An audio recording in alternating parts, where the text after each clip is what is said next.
Very good morning everyone. स्वागत है फिर से एक बार आपका टारगेट विद सुरेश बौद्ध में। और आज हम लेके हैं पार्ट 5, जो कि एनसीईआरटी से हमने जो पार्ट 5 लिया है, और चैप्टर का नाम है is matter around us is pure. कि जो हमारे आसपास का जो पदार्थ है, क्या वो प्योर है, क्या वो शुद्ध, पूरी तरह से शुद्ध है। तो ये चैप्टर का नाम रहेगा और इससे हम आज कुछ क्वेश्चन आंसर डिस्कस करेंगे। चलिए, पहला क्वेश्चन है कि which of the following statement are true for pure substances. जो प्योर सब्सटेंसेस होते हैं, इनमें से कौन से, मतलब उनमें क्या मतलब होते हैं, उनकी प्रॉपर्टी क्या होती है। ठीक है, तो पहली बात है pure substances contain only one kind of particles. तो बिल्कुल सही आंसर है, सही आंसर है ये पहला वाला, कि जो प्योर सब्सटेंसेस होते हैं उनमें केवल एक ही प्रकार के पार्टिकल्स होंगे। ठीक है, अलग अलग तरह के पार्टिकल्स उसमें नहीं होंगे। तो पहली बात आंसर ये पहला ये सही है। ठीक है, दूसरा है प्योर सब्सटेंसेस में भी कंपाउंड और मिक्सर। तो देखो भाई, जो प्योर सब्सटेंसेस होते हैं वो कंपाउंड और मिक्सर नहीं होते हैं। देखो कंपाउंड और मिक्सर क्या होता है। देखो कंपाउंड होता है कि जब जैसे कि एच और हाइड्रोजन और वाटर मिलकर क्या, हाइड्रोजन और ऑक्सीजन मिलकर क्या बनाते हैं, वाटर बनाते हैं। ठीक है, दैट इज कंपाउंड बोल सकते हो आप। जब दो एलिमेंट मिल रहे हैं और एक नई चीज़ बन रही है और उनका कोई फिक्स कंपोजिशन है, तो क्या बोलेंगे, उसको बोलेंगे कंपाउंड बोलेंगे। लेकिन मिक्सर क्या है, लेकिन मिक्सर डिफरेंस है। जैसे दो आप नमकीन मिलवा दे, वो मिक्सर हो गया, उनका कोई नई चीज़ थोड़ी बन रही है, लेकिन वो मिक्सर है। ठीक है, तो ये नहीं, ये गलत है। थर्ड है pure substances have the same composition through out. बिल्कुल सही। जो प्योर सब्सटेंसेस होते हैं उनकी जो कंपोजिशन होती है पूरी किसी भी चीज़ में, मतलब ये पूरी जो उनका जो फिजिकल जो स्टेट होगा उसमें पूरी तरह से उनका जो एक जैसी उनकी कंपोजिशन होगी, अलग अलग कंपोजिशन नहीं होगी। पहली बात है, जैसे कि अगर आप बात करो वाटर की, तो पानी आप समंदर से ले लो, चाहे आपका अपना तालाब का पानी ले लो, उसमें जो H2O ही होगा ना, कुछ और थोड़ी होगा उसकी कंपोजिशन में। ठीक है, उसकी कंपोजिशन थ्रू आउट एक ही होगी। ठीक है, तो लास्ट वाला भी गलत है। तो जो आपका आंसर होगा वो आपका बी वाला आंसर सही है, कि फर्स्ट एंड थर्ड। तो फर्स्ट एंड थर्ड आपका सही होगा, मतलब बी आंसर आपका सही होगा। चलिए नेक्स्ट चल दिए। चलो, क्या आप लोगों को पता है कि जो मैटर होता है, जो पदार्थ होता है, पदार्थ की कितनी अवस्थाएं होती है, कितने स्टेट होते हैं उसके। तो बेसिकली हमें पता होता है कि जो पदार्थ होता है सॉलिड स्टेट में होता है, लिक्विड में होता है, या फिर गैस में होता है। ठीक है, द्रव की अवस्था में पाया जाएगा, या ठोस की अवस्था में पाया जाएगा, या फिर गैस की अवस्था में पाया जाएगा। लेकिन डियर दो नहीं होती है पदार्थ की, तीन नहीं होती पदार्थ की अवस्था। पदार्थ की अवस्था होती है 5। कौन कौन सी 5 होती है, देखो, लिक्विड, सॉलिड, लिक्विड, गैस। ठीक है, चौथी कौन सी स्टेट है, प्लाज्मा स्टेट, जो चौथी स्टेट होती है प्लाज्मा। एंड फिफ्थ कौन सी है, बोस आइंस्टीन कंडेंसेट 5वीं स्टेट है भैया। ठीक है, इसके बारे में पढ़ लेना आप लोग। ठीक है, नेक्स्ट चलते हैं। Rusting of an article made up of iron is called. ठीक है, जो रस्टिंग होती है, जो जंग लगता है आयरन पे, ये क्या है। तो ये भाई आपका डी आंसर सही होगा, सॉरी सी आंसर आपका सही होगा, corrosion and it's a chemical change. जंग लगता है इस पर, जब रस्टिंग होगी, जब आयरन, तो जब उसको बोलते हैं जंग लगना, उसको कोरोजन को बोलते हैं जंग लगना। And it is a chemical change, ये केमिकली होता है। ठीक है, ये केमिकल चेंज होता है। ठीक है, ध्यान रखना। चलिए third question, a mixture of sulphur and carbon disulphide is. तो ये बोला जो मिक्सर होता है सल्फर एंड कार्बन डाइसल्फाइड का, वो क्या होता है। तो भाई ये डी आंसर आपका सही है, homogeneous and does not show Tyndall effect. आप पहले बात ध्यान रख लो कि जो मिक्सर होता है सल्फर का और कार्बन डाइसल्फाइड का, वो क्या होता है, होमोजीनियस होता है, वो टिंडल इफेक्ट शो नहीं करता है। क्या नहीं करता है, टिंडल इफेक्ट शो नहीं करता। D answer will be right. तो पहले चलिए कि होमोजीनियस क्या होता है। जैसे हम बात करेंगे जो होमोजीनियस सॉल्यूशन क्या होता है। अगर आपके पास एक पानी का गिलास है, उसमें आप नमक मिला दो, पूरी तरह से घोल दो, तो आप थोड़ी देर बाद देखेंगे कि आपको नमक के पार्टिकल दिखेंगे ही नहीं। ठीक है, या आप उसको, नमक को अब उस पानी से अलग नहीं कर सकते हो, मतलब अगर अलग कर भी पा रहे हो तो बहुत मुश्किल से, नहीं होता है ऐसे अलग। ठीक है, उसको क्या बोलेंगे, होमोजीनियस।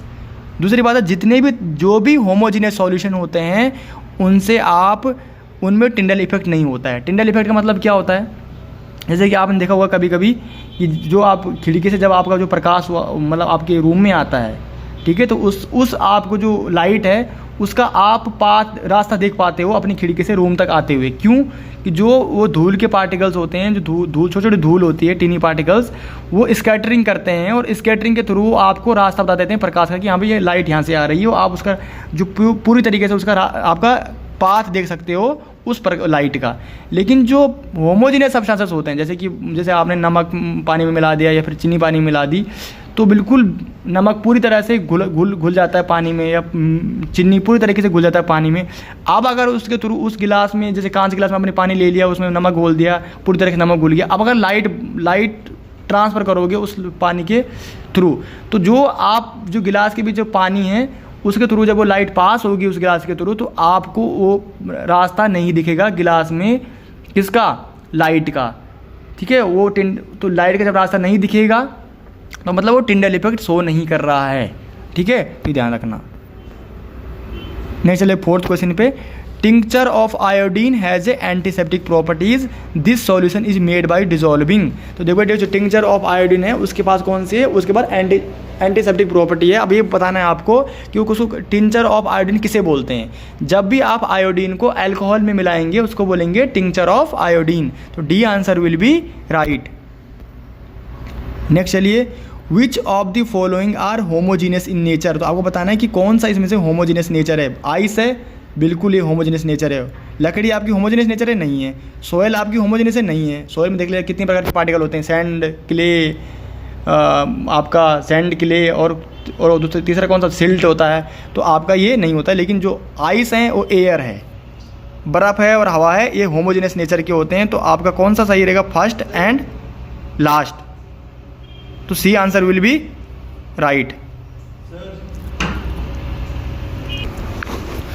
तो बताना है blood and sea water are, जो आपका खून है और सी वाटर ये क्या है, ये क्या कंपाउंड है या फिर मिक्सर है, या फिर ब्लड आपका मिक्सर है और जो आपका समुद्र का पानी वो आपका कंपाउंड है। तो ध्यान रखना आपको, ब्लड एंड सी वाटर ये दोनों मिक्सचर हैं। मिक्सर क्या होता है, जब दो चीज़ों को आपने मिला दिया, ठीक है, लेकिन वो एक नया पदार्थ नहीं बनाते, वो एक नई चीज़ नहीं बना रहे हैं। पहली बात तो ये। दूसरी बात, जब नई चीज़ नहीं बना रहे हैं उनका कोई डिफिनेटिव कंपोजिशन भी नहीं होता है। जैसे खून है, खून आपका मिक्सर है। कैसे मिक्सर है, उसमें आपको क्या हो जाएगा, उसमें RBC होगा, रेड ब्लड सेल होगी, वाइट ब्लड सेल होगा, आपका उसमें आयरन होगा और हीमोग्लोबिन मतलब बोल सकते हो। ठीक है, ये आपका मिक्सर हो गया। फिर सी वाटर जो समुद्र का पानी, उसमें से पानी प्योर नहीं है, उसमें क्या होगा, उसमें कैल्शियम भी होगा, मैग्नीशियम भी होगा। तो इस तरीके से दोनों मिक्सर हैं। तो first answer will be right. तो क्वेश्चन नंबर 7 है, sol and gel are example of. ये आपको देखो, जो सोल है, जो विलय होता है, एक तरह की जो विलय हो गया एकदम, वो किस तरीके का, और जेल जो होता है जो आप बालों में लगाते हो, ये एक प्रकार जेल ही है, वो एग्जाम्पल है। तो भाई ये आंसर, सातवें आंसर क्या होगा, बी आंसर सही होगा। Sol is a solid liquid. जो सोल होता है आपका वो सॉलिड लिक्विड कोलॉइड होता है। जो सॉलिड आपने लिक्विड में मिलाया वो कोलॉइड है। लेकिन जो जेल होता है वो लिक्विड सॉलिड कोलॉइड होता है, लिक्विड सॉलिड कोलॉइड होता है। सातवां आपका बी आंसर सही होगा। चलिए नेक्स्ट चलते हैं 8th में। चलिए 8वां क्वेश्चन है आपका, इन वाटर शुगर सॉल्यूशन। जो आपका वाटर शुगर सॉल्यूशन है वो क्या है। तो देखो, water is a solvent and sugar is a solute. तो B answer will be right. भाई देखो, चीनी क्या है, चिल्ली किस में घुल रही है, पानी में घुल रही है। जो चीज़ घुल रही है उसको क्या बोलेंगे, सॉल्यूट, और जिस चीज़ में घुल रही है उसको क्या बोलेंगे, सॉल्वेंट। तो B answer will be right. Next चलिए, बोरोन एंड कार्बन आर। जो बोरोन एंड कार्बन है वो क्या है। देखो, पहला है मेटलॉइड्स। नहीं, देखो मेटलॉइड्स होता है क्या है, पहले मेटलॉइड्स क्या होता है। देखो, एक होता है डियर मेटल, एक होता है नॉन मेटल। मेटल मतलब धातु, नॉन मेटल मतलब अधातु। तो जो जिसमें धातु के गुण भी हों और अधातु के गुण भी हों, दोनों के जो जिसमें गुण पाए जाते हैं उसको क्या बोले, मेटलॉइड्स बोलेंगे। मतलब the substances which show both property, यानी मेटल की भी जो उसकी प्रॉपर्टी हो और नॉन मेटल की जो प्रॉपर्टी शो कर रहा हो उसको बोले मेटलॉइड्स। ठीक है, और अब बोरोन क्या है आपका, बी आंसर आपका सही होगा। बोरोन क्या है, मेटलॉइड्स हैं। बोरोन धातु की भी कुछ प्रॉपर्टी दिखाता है और अधातु की भी कुछ प्रॉपर्टी दिखाता है, उसको बोलेंगे मेटलॉइड्स। और जो कार्बन है वो क्या है, नॉन मेटल है, अधातु है। ठीक है, तो B answer will be right. Next चलिए, which of the following are physical change. तो इसमें से कौन सा आपका फिजिकल चेंज है। मेल्टिंग ऑफ आयरन मेटल, बिल्कुल ये फिजिकल चेंज है। ठीक है, पहला आंसर सही है। रस्टिंग ऑफ आयरन, ये केमिकल चेंज है, ये नहीं है। बेंडिंग ऑफ आयरन रोड, ये भी फिजिकल चेंज है आपका, यानी आप जो पहले आयरन को पिघाल रहे हो, आयरन को जब पिघलाते हो उसको बोलें मेल्टिंग ऑफ आयरन मेटल। तो क्या फिजिकल चेंज होता है, फिजिकल चेंज हो रहा है ना उसका, देखा आपने, फिजिकल चेंज हो रहा है उसका। ठीक है, बेंडिंग ऑफ आयरन रोड, ये भी फिजिकल चेंज होता है। Drying of wire iron metal, ये तीनों हैं, फर्स्ट, थर्ड एंड फोर्थ, ये क्या है, ये फिजिकल चेंज है। तो जो आपका first, third and fourth, C answer will be right. 10वां आपका C answer will be right. Next चलते हैं, which of the following are chemical change, इसमें केमिकल चेंज कौन सा है? तो भाई डिकेइंग ऑफ, जब अब लकड़ी सड़ रही है तो वो भी केमिकल चेंज है, बर्निंग ऑफ वुड वो भी केमिकल चेंज है, लकड़ी जला रहे वो भी केमिकल चेंज है। आप देखो जो सोइंग ऑफ वुड ये भी केमिकल चेंज नहीं होता ये। तो फर्स्ट एंड सेकंड आपका सही होगा, यानी ए आंसर आपका सही है, फर्स्ट एंड सेकंड। अब इसको देखो, पहले इस क्वेश्चन को जो बता रहा हूँ 12 क्वेश्चन, इसको पहले ध्यान से देखना है। ये आपको तब तक समझ नहीं आएगा जब तक आपको थोड़ा केमिस्ट्री की थोड़ा मूलभूत जानकारी होनी चाहिए आपको। Two substances A and B were made to react to reaction A third substances, मतलब ए एंड बी कोई दो सब्सटेंसेस हैं, वो आपस में रिएक्ट कर रहे हैं और एक तीसरा सब्सटेंसेस, मतलब A and B are made to reaction are A third substances A to B according to the following. आपने दो किया और ये क्या बना आपका ए टू बी बना।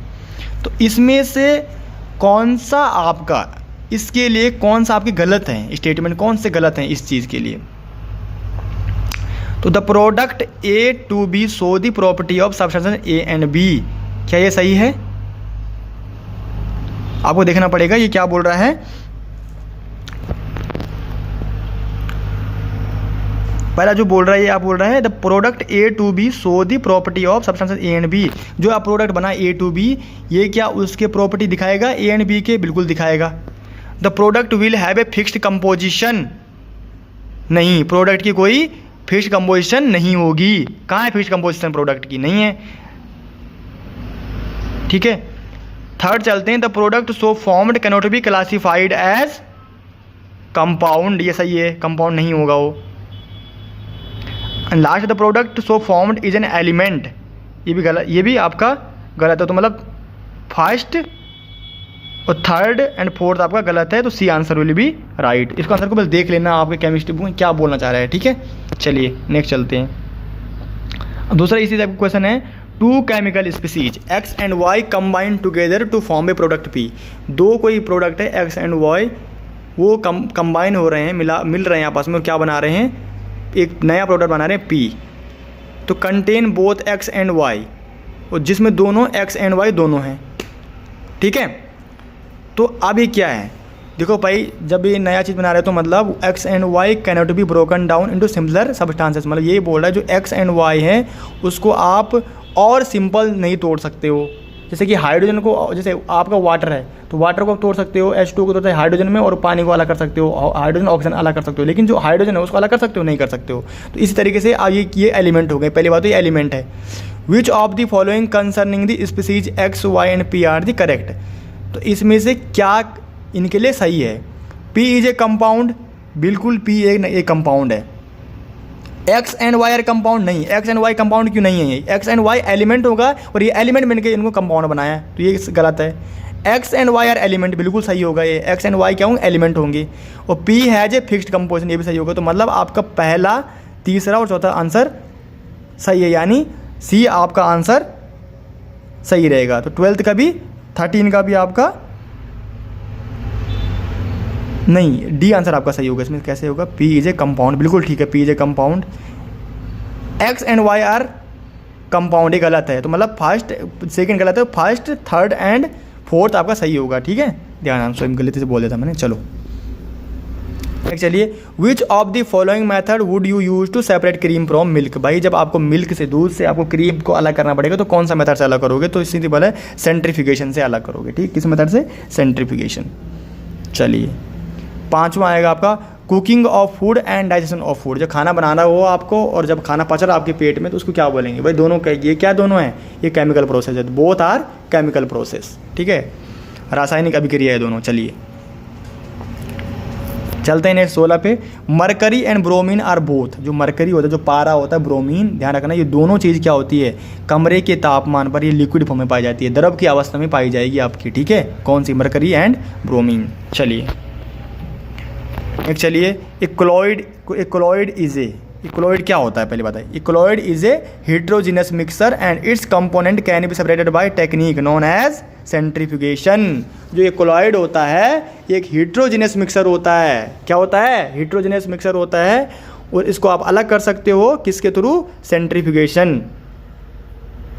चलिए, ice, water and water vapour, ये क्या बोले? बर्फ़, पानी और भाप। जो वाटर, जो वेपर है, जो पानी की भाप है, वो फिजिकली अलग दिखते हैं लेकिन केमिकली सेम है। केमिकली कैसे सेम है? सब हाइड्रोजन और ऑक्सीजन को मिलकर बने हैं, H2O से मिलकर ही H2O ही है ना सब के सब। वह पानी तो है, सब बर्फ़ में भी पानी है बर्फ़। अगर बर्फ़ को पिघा लोगे तो सिर्फ इन जो फिजिकली अलग अलग है लेकिन वो केमिकली तीनों सेम है।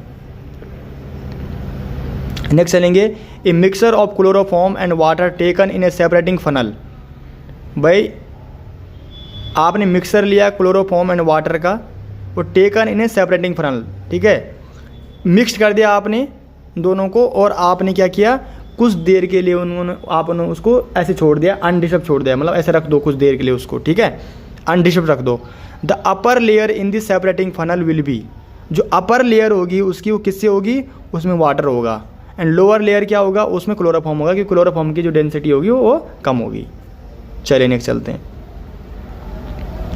ए मिक्सचर ऑफ 2 और more miscible liquids for which the difference in the boiling point is less than 25 kelvin can be separated by the process called.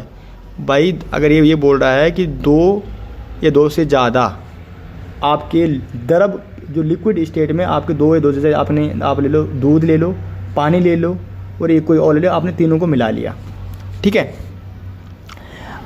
जिनके बॉइलिंग पॉइंट डिफरेंट हैं। बॉइलिंग पॉइंट मतलब होता है जब भी कोई लिक्विड ऐसा वो टेम्परेचर जिस पे कोई लिक्विड आपका वेपर फॉर्म में ट्रांसफॉर्म होता है। जैसे कि आप पानी ले लो, तो पानी को आप जब 100 डिग्री सेल्सियस पे उबालोगे तब वो क्या होगा, गैस की फॉर्म में परिवर्तित हो जाएगा, ठीक है। इसी तरीके से जो इनका बॉइलिंग पॉइंट और ऐसा कोई सब्सटेंस, जब जो ऐसे सब्सटेंसेस होते हैं जिनके बॉइलिंग पॉइंट अलग अलग होते हैं, जैसे दूध का जो बॉइलिंग पॉइंट है अलग होता है, पानी के मुकाबले थोड़ा ज़्यादा होता है, ठीक है। दूध थोड़ा ज़्यादा टेम्परेचर पे बॉयल होगा और वो पानी उसकी भाप बनेगी, पानी के रूप में वो ट्रांसफ़र होगा। लेकिन आपको ध्यान रखना पड़ेगा, अगर ऐसा है जिनके जो बॉइलिंग पॉइंट 25 केल्विन से कम है, ठीक है, तो वो किस प्रोसेस से आप अलग कर सकते हो उनको, मतलब दूध और पानी आपने इकट्ठा मिला दिया, ठीक है, और अब इसको किससे अलग कर सकते हो आप, तो आप कर सकते हो फ्रैक्शनल डिस्टिलेशन। क्या होते हैं, फ्रैक्शनल डिस्टिलेशन से आप अलग कर सकते हो। चलिए नेक्स्ट चलिए आप, when light is passed through water containing a few drops of milk. आप जब लाइट पास करते हो, लाइट पास करते हो किसके थ्रू, ऐसा कोई पानी जिसमें दूध थोड़ा 2-4 बूंदें दूध की मिली हुई हैं। ये क्या शो करता है, ये शो कर रहा है ब्लू स्टीन। ये क्या उसमें क्या दिखेगा आपको, नीले नीले कलर के आपके धब्बे दिखेंगे। दिस इज़ ड्यू टू, ये क्यों होता है, ये होगा due to the scattering of light. क्या जो मिल्क के जो स्कैटरिंग करेगा, जो मिल्क में जो छोटे छोटे आपके पार्टिकल्स और सब्सटेंसेस होते हैं वो क्या करेंगे, स्कैटरिंग करेंगे, लाइट को स्कैटर करेंगे, ठीक है। क्यों दिखता है वो ब्लू कलर, क्योंकि जो लाइट मिल्क क्या करेगा, लाइट को स्कैटर करेगा। एंड द फिनोमेना, उस घटना को क्या बोलेंगे आप, टिंडल इफेक्ट बोलेंगे। क्या बोलेंगे, टिंडल इफेक्ट बोलेंगे, बिल्कुल। ये क्या शो करता है, this indicate that milk is, ये शो क्या करता है कि मिल्क क्या है, एक कोलॉइडल सॉल्यूशन है। मिल्क एक ट्रू सॉल्यूशन नहीं है, जो ट्रू सॉल्यूशन हो टिंडल इफेक्ट नहीं दिखाते हैं। मिल्क क्या है, एक कोलॉइडल सॉल्यूशन है, ठीक है। Thank you for today.